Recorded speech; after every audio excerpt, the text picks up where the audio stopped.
Souvent, quand je parle avec des amis, je dis franchement, l'art est silencieux, c'est pas possible. Quand c'est qu'on va avoir un art politique, puisque dans les médias, on passe plus, il y a 10 pelés qui détiennent toutes les communications, l'art peut passer. Et puis, il nous manque ces écrivains extraordinaires qui, à un moment, ont fait changer le monde, bien entendu, ont eu une vision différente. Mais cette musique qui nous enflammait, il nous emportait dans les mots qui nous étaient révélés, ils s'incarnaient dans nos pas chantés. C'était formidable. Eh bien, figurez-vous que sur France Culture, il y a un documentaire sur les Pussy Riot et qui ont réveillé, je pourrais dire, l'art engagé, l'art politique engagé. C'est ça qui est extraordinaire. Elles se sont battues contre Poutine, même si elles ont fait de la prison.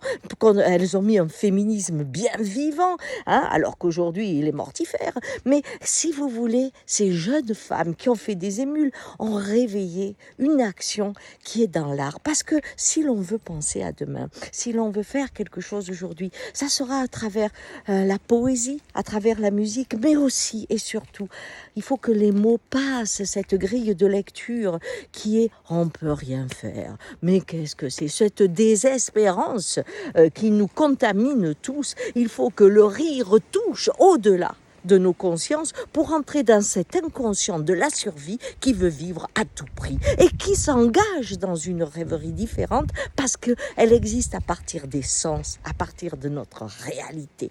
Vous voyez? Alors aujourd'hui, j'étais contente d'écouter ces 3 jeunes femmes, de ce reportage sur ces femmes, et ça m'a donné confiance dans cette jeunesse qui va sûrement s'engager avec humour et délicatesse dans le cri qui réveille et qui amène à la liberté. Ciao!